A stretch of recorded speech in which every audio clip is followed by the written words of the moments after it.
다윗이 이스라엘 전국에 인구 조사를 실시하였습니다. 그런데 이 죄 때문에 사흘간 역병이 돌았습니다. 그러자 다윗이 아리우나 타작마당에서 제사를 드림으로 재앙이 멈추었다 하는 것이 오늘 본문이 전하는 사건입니다. 이러한 일들은 고대 사회에서 흔히 있었던 문제입니다. 그런데 문제는 이것을 해석하는 성경 말씀입니다. 간혹 성경을 읽다 보면 명쾌함보다 혼란스러울 때가 가끔 있습니다. 오늘 본문 1절 말씀이 그렇습니다.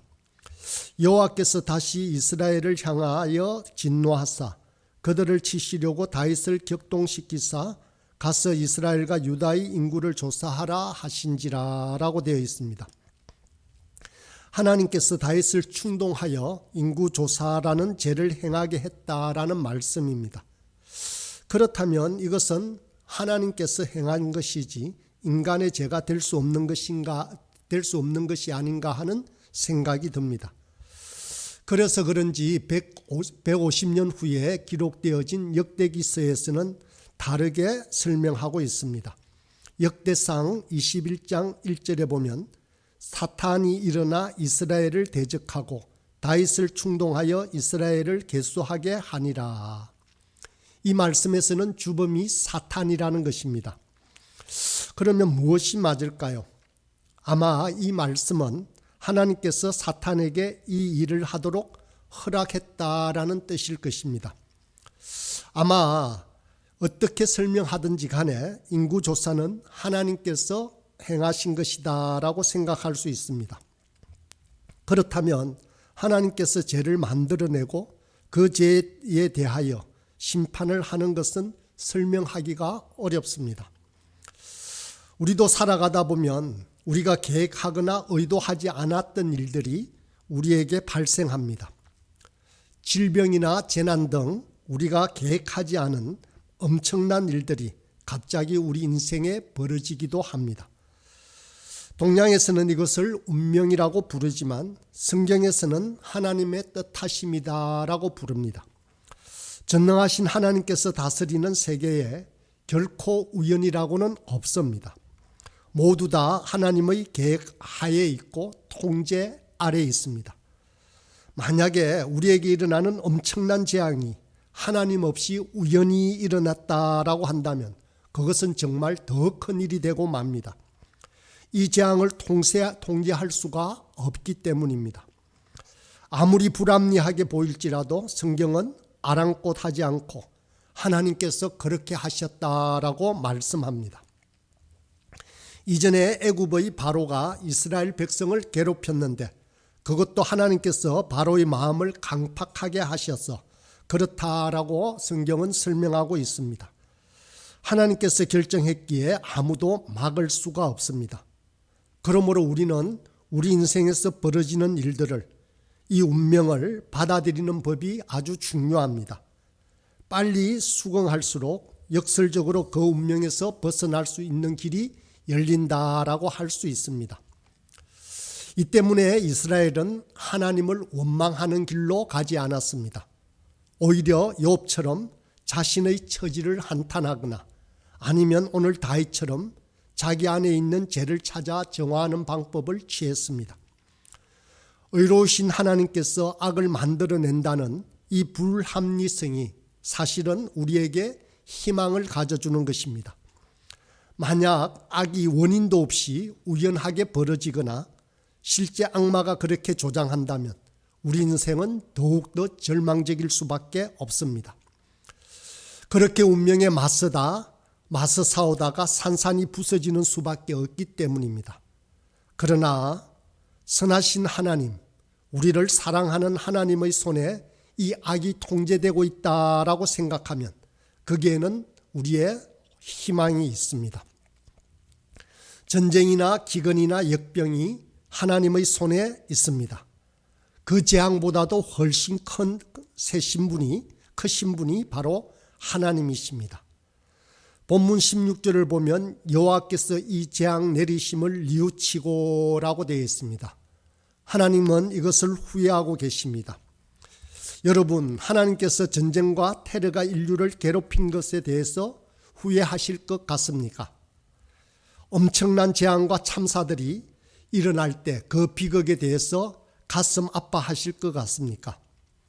네, 재앙을 만드신 하나님 또한 그것을 틀림없이 아파하고 계십니다. 그래서 오늘 본문의 하나님은 백성을 멸하는 천사에게 이르시되 족하다, 이제는 내 손을 거두라라고 명령하십니다. 그렇다면 이 불합리한 운명을 그렇게 극복하는 방법이 있습니다. 바로 우리의 하나님의 마음을 움직이는 것입니다. 하나님께서 기뻐하시는 뜻을 행하는 것입니다. 운명의 주관자이신 하나님을 설득하면 우리는 이 사슬에서 벗어날 수 있습니다. 하나님께서 재앙을 일으키시기도 하고 거두시기도 하십니다. 하나님은 우리의 간절한 기도를 들어주시는 분이시기 때문입니다. 또 본문을 읽다 보면 한 가지 의문점이 또 일어납니다. 인구를 조사하는 것이 과연 죄일까요? 요압도 죄라고 느끼고 다윗에게 나중에 이 죄에 대해서 회개를 하라고 하고 다윗은 나중에 이 죄에 대해서 회개를 합니다. 인구조사는 사실 두 가지 목적에서 행해집니다. 하나는 전쟁에 필요한 군인을 확보하기 위해서입니다. 다른 하나는 인두세를 통해서 세금을 징수하는 것입니다. 고대 국가뿐만 아닙니다. 오늘날에도 인구 센서스 조사가 절대적으로 필요합니다. 정상 국가가 된 이스라엘에서는 당연히 행한 조치일 수밖에 없습니다. 다윗은 요압을 통해서 9개월 20일 동안 단에서 브엘세바까지 조사해서 유다 지역 50만 명, 이스라엘 80만 명이라는 숫자를 얻었습니다. 그런데 이것이 왜 죄일까요? 이스라엘은 출애굽 때 광야에서 모세의 지도하에 인구조사를 한 적이 있습니다. 그러므로 문제는 이렇게 인구를 조사한다라는 것에 문제가 있는 것이 아닙니다. 인구조사를 하려는 그 다윗의 속마음에 문제가 있습니다. 다윗의 중심에는 지금 하나님에 대한 신뢰가 없습니다. 신뢰가 없으니 사람을 의지하고 세력을 의지하려고 합니다. 다윗은 하나님보다 군대를 더 의지하려고 하고 그것이 더 자신에게 힘이 되었습니다. 이것은 예언자들이 누누이 경고했던 바입니다. 애굽의 말이나 마병을 의지하지 말고 여호와를 신뢰하라라고 말입니다. 요압은 인구조사의 명령에 대해서 이렇게 말합니다. 3절입니다. 왕의 하나님 여호와께서 100배나 더하게 하사 내 주 왕의 눈으로 보게 하시기를 원하나이다. 그런데 내 주 왕은 어찌하여 이런 일을 기뻐하시나이까? 라고 묻습니다. 요압은 다윗 안에 있는 이 불신앙을 꿰뚫어 보고 있었습니다. 하나님께서 도우시면 그것으로 되었지 왜 이렇게 꼼수를 쓰느냐는 것입니다. 이스라엘에 왕을 세우는 것조차 하나님은 싫어하셨습니다. 하나님만이 진정한 왕이고 그 하나님만을 의지하라는 것이 분명한 하나님의 뜻입니다. 그러므로 이 말씀을 문자 그대로 적용해서 인구조사하는 것 자체가 잘못된 것이고 오늘날 인구 센서스 조사하는 것이 악이라고 말을 해서는 안 됩니다. 다윗에게 문제는 인구조사가 아니라고 했습니다. 하나님에 대한 신뢰에 있습니다. 오늘날도 우리는 과학과 합리에 기대려고 하지만 하나님은 그것으로는 부족하다라고 말씀하십니다. 운명은 폭풍처럼 불가항력적인 힘으로 우리를 몰아가기도 합니다.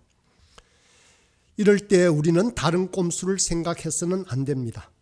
든든한 반석과 같은 하나님을 전폭적으로 의지함이 필요합니다. 13절 말씀을 보면 다윗의 죄에 대해서 하나님은 7년의 기근이나 석 달의 전쟁이나 사흘의 전염병 중에 하나를 택하라고 말씀하십니다. 다윗은 이 중 짧고 또 하나님께서 직접 치시는 역병을 선택합니다. 이 역병 때문에 7만 명이나 죽임을 당합니다. 죄에 대한 벌입니다. 다윗은 17절에 나는 범죄하였고 악을 행하였다라고 자기 죄를 고하고 있습니다. 이런 이유로 신앙인들은 어떤 천재지변이나 큰 사고가 나면 하나님께서 재앙을 일으키신 줄 알고 그 심판의 이유를 헤아리려고 합니다. 그런데 지난번에도 말씀드렸는데 어떤 의미에서는 이것은 어리석다 할 수 있습니다. 성경에서는 재앙의 원인을 밝혀 하나님의 뜻을 알려줍니다. 그러나 실제 이 땅에서 살아가는 우리로서는 우리에게 닥친 재앙의 원인을 그 이유를 일일이 다 따지기는 어렵습니다. 죄에서 재앙의 원인을 찾는 것은 하나님께서 밝히시기 전까지는 알기가 어렵습니다. 그러나 반대로 이렇게 주어지는 재앙을 통해서 우리 자신의 죄를 찾고 우리 자신을 돌아보는 것은 우리가 마땅히 해야 할 일입니다. 재앙이 이미 벌어졌고 여기서 죄를 찾는 곧 반성하는 과정이 우리의 회개로 나타납니다. 저와 여러분에게 어떤 재앙이 닥칩니다. 수많은 생명과 우리의 소중한 것들을 앗아갑니다. 그렇다면 그것으로 끝나고 마는 것일까요? 그렇다면 너무도 억울하지 않겠습니까? 우리는 거기서 반드시 무언가를 배워야 합니다. 우리의 아픔을 딛고 더 높은 곳으로 나아가야 하는 것입니다. 그렇다면 우리에게 주어지는 재앙이 있다면 그것을 통하여서 하나님의 뜻을 발견해야 합니다. 이런 만큼 우리에게 주어지는 것들이 분명히 있습니다. 죽음 너머에 있는 생명을 얼어붙은 땅에서 피어나고 있는 봄의 꽃들을 볼 수 있는 눈이 우리에게 있어야 하는 것입니다. 이것이 바로 우리에게 일어나는 회개입니다. 우리의 죄를 지적하고 회개가 필요한 까닭은 누구의 잘못을 탓하기 위해서가 결코 아닙니다. 배우기 위해서이고 악을 선으로 바꾸기 위해서 일어나는 것입니다. 혹 저와 여러분에게 고통과 불안과 감당할 수 없는 아픔이 주어졌습니까? 우리는 이 절망에서 넘어져 울고만 있을 수 없습니다. 우리는 하나님 앞에 간절한 마음을 품고 서야 합니다. 우리의 간절함이 절망의 죽음을 기쁨의 생명으로 반드시 옮겨 놓을 것입니다. 하나님께서 우리를 사랑하시고 우리의 기도를 들어주십니다. 또 이 어둠으로 인해서 우리는 빛의 소중함도 알게 됩니다. 모쪼록 이 교훈을 잊지 않고 인생에서 허무한 것에 낭비하지 않고 소중한 것에 더욱 힘쓰며 소중한 것을 소중하게 대하는 저와 여러분이 되기를 이 아침에도 간절히 소망합니다.